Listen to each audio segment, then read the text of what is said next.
Hello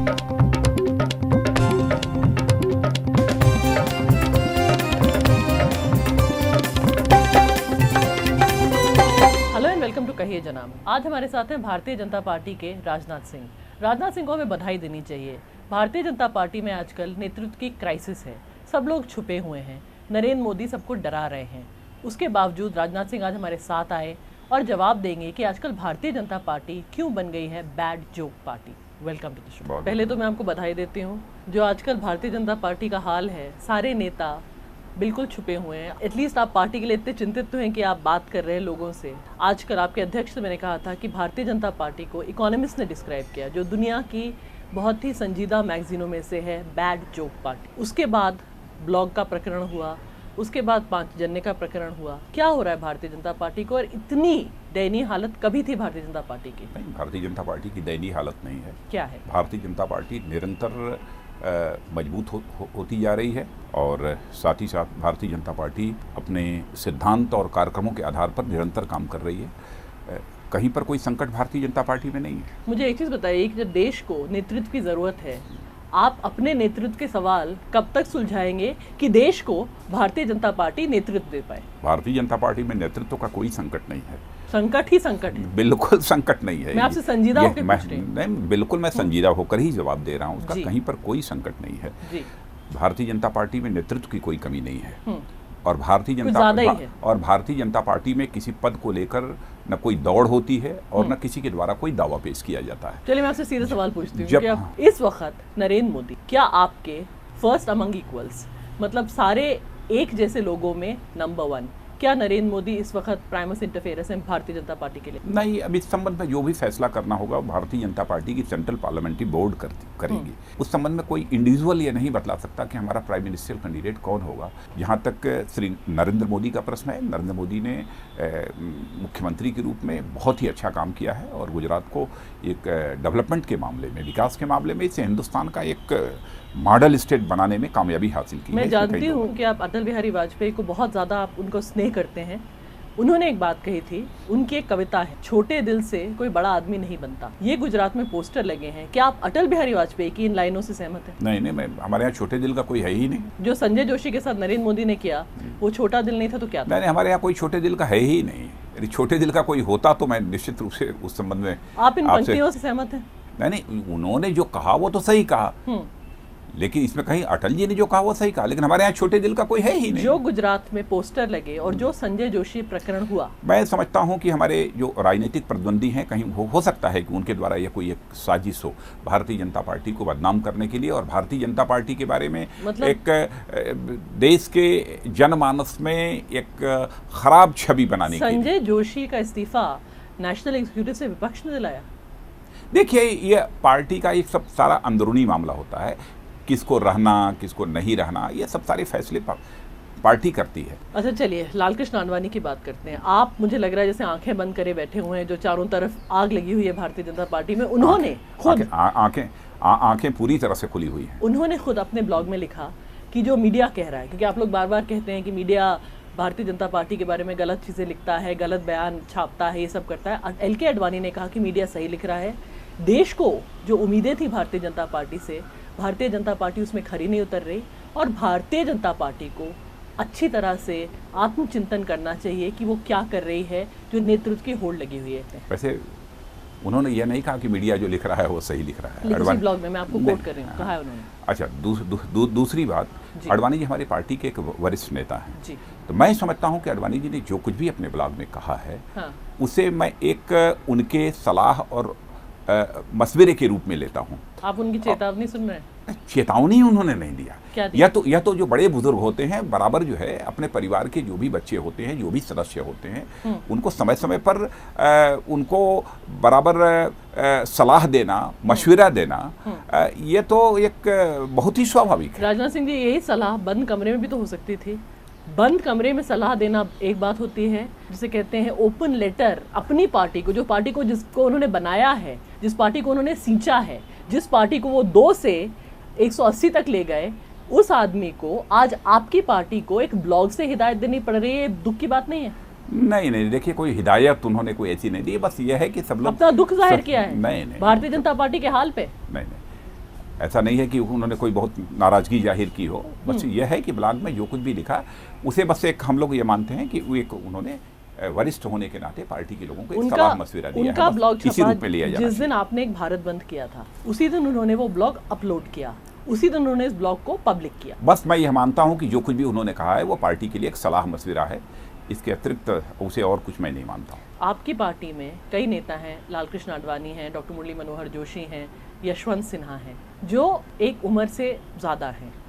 बार बार संघ कहता है 65 एक कट ऑफ एज होनी चाहिए लीडर्स के लिए, क्या आप उससे सहमत हैं? देखिए, संघ ने कभी ये नहीं कहा। मोहन भागवत ने कहा नहीं, कभी नहीं कहा उन्होंने। यहाँ तक मेरी जानकारी है कभी उन्होंने नहीं कहा, क्योंकि मैं 4 वर्षों तक पार्टी का राष्ट्रीय अध्यक्ष रहा हूँ। यह बात कभी भी उन्होंने मुझसे नहीं कही है। और मैं ये भी बतला दूं कि राष्ट्रीय स्वयंसेवक संघ कभी भी भारतीय जनता पार्टी के मामलों में कोई हस्तक्षेप नहीं करता है। हाँ, जब कभी हम लोगों को आवश्यकता महसूस होती है, चूँकि हम भी संघ के स्वयंसेवक हैं, जब भी आवश्यकता महसूस होती है किसी भी विषय पर विचार विमर्श करने की, परामर्श करने की, तब स्वयं ही हम लोग कभी संपर्क करते हैं। तो ऐसे निरपेक्ष भाव से काम करने वाले जो हमारे राष्ट्रीय स्वयंसेवक संघ के लोग होते हैं, कभी कभी उनसे मिलकर किसी मुद्दे पर हम राय परामर्श करते हैं। आप अगर ये बात कह रहे हैं संघ के बारे में, तो पता नहीं हमारे दर्शक सहमत होंगे कि नहीं, लेकिन उसी संघ के संजय जोशी के साथ जो सलूक हुआ, आप उससे सहमत हैं? देखिए, ऐसा है कि ये तो पार्टी के सब अंदरूनी मामले होते हैं, इस पर सहमत असहमत होने का कोई प्रश्न नहीं है। सही हुआ कि नहीं? नहीं, मैं कहता हूँ इसे पार्टी के अंदरूनी मामले होते हैं, इस पर कोई टिप्पणी करने का कोई औचित्य नहीं है। अच्छा, मुझे एक चीज बताइए, हमारा जो पार्टी का अध्यक्ष होता है, हाँ, वो पूरी तरह से उसे अधिकार प्राप्त है कि जो भी वह करता है वो उचित है। आप खुद उत्तर प्रदेश के मुख्यमंत्री रह चुके हैं। आजकल जो दिख रहा है हाल कि बीजेपी एक होल्डिंग कंपनी, जो सेंट्रल लीडरशिप है, एक होल्डिंग कंपनी रह गई है, और बाकी सारे जो आपके सब्सिडरी हैं वो आपसे बहुत अच्छा कर रहे हैं। सेंट्रल लीडरशिप का एक बहुत बड़ा वैक्यूम है, स्टेट लीडरशिप में देखी जाए तो बहुत अच्छा कर रही है, क्योंकि आप खुद एक मिनट, क्योंकि आप खुद एक ज़मीनी मुख्यमंत्री रह चुके हैं। क्या आप इससे खुश हैं और क्या ये सच है? जहाँ तक भाजपा का प्रश्न है, भाजपा न तो प्राइवेट कंपनी है, न प्राइवेट लिमिटेड कंपनी है, न किसी इंडिविजुअल की कोई यह पॉलिटिकल पार्टी है, और न किसी फैमिली की यह पॉलिटिकल पार्टी है। भारतीय जनता पार्टी यह आम कार्यकर्ताओं की पार्टी है, आम हिंदुस्तानियों की यह राजनीतिक पार्टी है। यह होता होगा तो किसी कंपनी में होता होगा, किसी व्यक्ति विशेष की पॉलिटिकल पार्टी में होता होगा, किसी परिवार की पॉलिटिकल पार्टी में होता होगा। लेकिन आजकल स्टेट लीडर ज्यादा दमदार नहीं हो गए हैं, क्योंकि सेंट्रल लीडरशिप में कोई भी ऐसा नहीं है जो जमीन से। देखिए, भारतीय जनता पार्टी जितनी भी नेशनल पॉलिटिकल पार्टीज हैं जी, उनमें सचमुच एक ऐसी पार्टी है जिसमें कि आंतरिक लोकतंत्र है। इसमें सभी को अपना विचार रखने की पूरी आज़ादी अगर मैं दूसरे शब्द में कहूं, और मैं बता दूं, लोकतंत्र का मतलब आंतरिक झगड़े हैं। नहीं, झगड़ा नहीं, मुझको झगड़ा मत कहिए। हाँ। आंतरिक लोकतंत्र ही है भारतीय जनता पार्टी की सबसे बड़ी ताकत है। अभी समय एक छोटे से ब्रेक का, देखते रहिए कहे जनाब राजनाथ सिंह के साथ। हम भी लौटते हैं और पता करते हैं कि आंतरिक झगड़े और नरेंद्र मोदी आगे जाके क्या होने वाला है। This is getting very interesting, please don't go away. आप इतना तो सहमत होंगे कि देश को नेतृत्व की जरूरत है, हालत खराब है। भारतीय जनता पार्टी के पास नेतृत्व का संकट है ही नहीं। इतनी संकट है कि देश को आप लोग नेतृत्व नहीं दे पा रहे। कौन कहता है?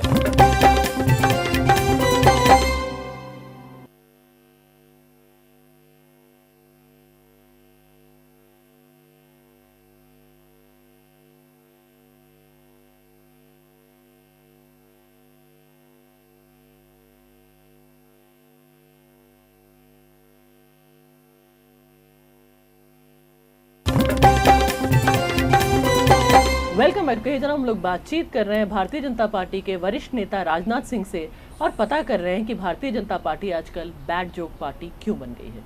इकोनॉमिस्ट ने कहा, मैं नहीं कह रही। ये आवश्यक नहीं, इकोनॉमिस्ट जो कहे वो बिल्कुल सही कहे, लेकिन गलत भी इतना नहीं हो सकता। एक इम्पार्शियल ऑब्जर्वर, देखिए देश को आप मानेंगे, देश को नेतृत्व ना, यदि कोई राइटर हो अथवा कोई मैगजीन हो, चाहे कोई न्यूज़पेपर हो, कभी कभी वो अपने ऑब्जर्वेशंस के आधार पर लिखते हैं। यह कोई आवश्यक नहीं है कि किसी व्यक्ति का भी ऑब्जर्वेशन वो पूरी तरह से सही हो। आप इतना तो सहमत होंगे कि देश को नेतृत्व की जरूरत है, हालत खराब है। भारतीय जनता पार्टी के पास नेतृत्व का संकट है ही नहीं। इतनी संकट है कि देश को आप लोग नेतृत्व नहीं दे पा रहे। कौन कहता है? मैं बताती हूँ क्यों।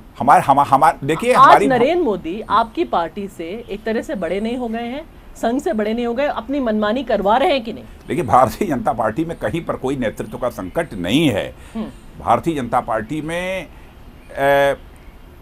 बहुत सारे ऐसे नेतृत्व करने लायक लोग हैं, लेकिन कौन नेतृत्व करेगा, कौन प्राइम मिनिस्टर कैंडिडेट होगा, कौन चीफ मिनिस्टर कैंडिडेट होगा, इसके बारे में जो भी फैसला हम लोगों को करना होता है वो हम लोग सेंट्रल पार्लियामेंट्री बोर्ड में ही फैसला करते हैं। मुझे एक चीज बताइए, उत्तर प्रदेश में आपकी एक तरह से कांग्रेस से भी खराब परफॉर्मेंस, उससे खुद आप उत्तर प्रदेश के, एक मिनट, खुद आप उत्तर प्रदेश के हैं, खुद आप मुख्यमंत्री रह चुके हैं, वहां पे इतना ज्यादा नेतृत्व था कि पार्टी धड़ाम से गिर गई। मैंने कुछ नहीं, ऐसा मैंने क्या सीख मिली? मैंने सीख क्या मिली? ये आप कैसे कहती हैं कि उत्तर प्रदेश में कांग्रेस से भारतीय जनता पार्टी का परफॉर्मेंस खराब था? आप लोग इलेक्शन जीते? नहीं, पर ऑब्जर्वेशन गलत हो गया। सरकार थी वहाँ, नहीं, जमाने में कभी सरकार, कांग्रेस की 20 साल से कुछ वहाँ पे अस्तित्व नहीं है। कभी सरकार रही है तो कभी सरकार आएगी, उम्मीद है। पहले तो लगातार 30-35 वर्षों तक कांग्रेस की ही सरकार जो है उत्तर प्रदेश में रही है। लेकिन सीख क्या मिली कि ज्यादा नेता जब होते हैं, सीख एक मिनट, आप थे, उमा भारती थी, नेताओं के कारण कलराज मिश्र थे, भगवान जाने कितने नेता थे। मैं तो था ही नहीं, कोई हमारी बात ही अलग है। आपने यात्रा निकाली थी? नहीं, यात्रा निकाली थी, मैं तो देश के दूसरे, मैं तो यहाँ पर विदर्भ में भी जाकर मैंने यात्रा निकाली थी, वो अलग की बात है।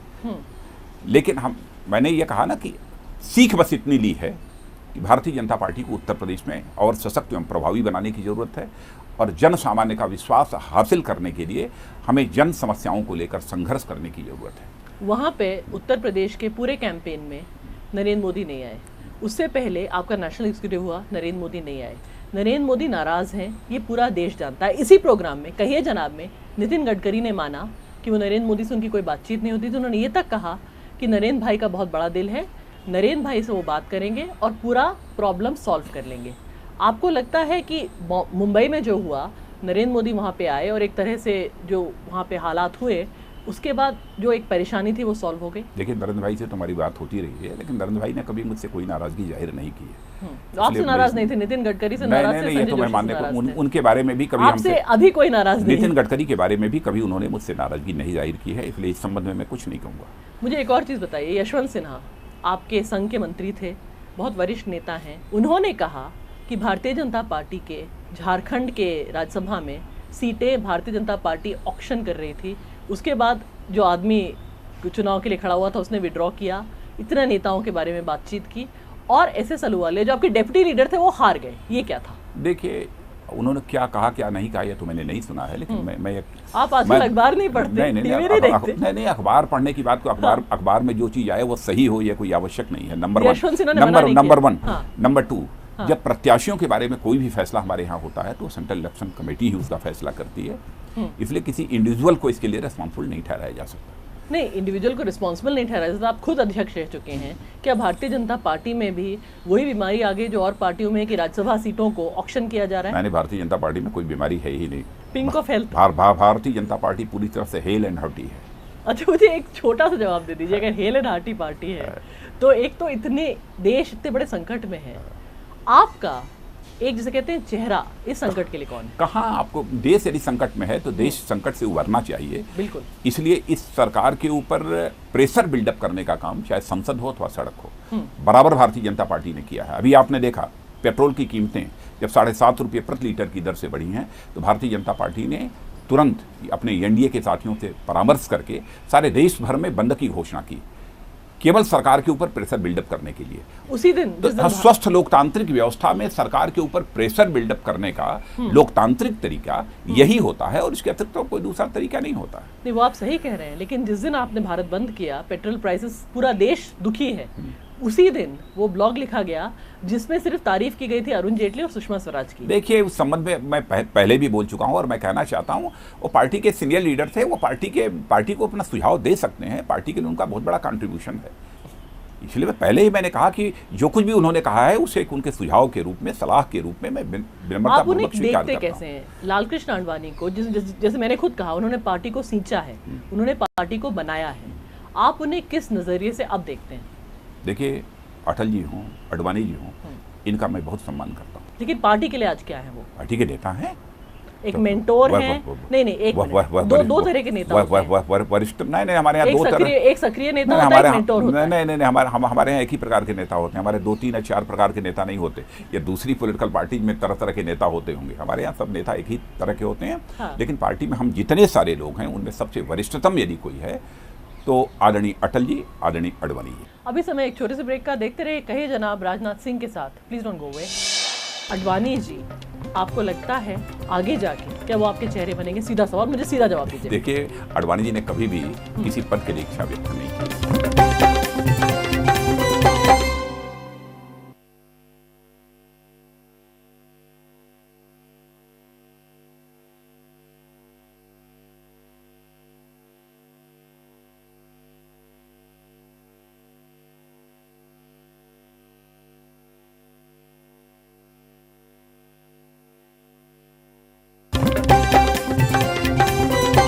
Welcome back. हम लोग बातचीत कर रहे हैं एक्सक्लूसिवली भारतीय जनता पार्टी के नेता राजनाथ सिंह से।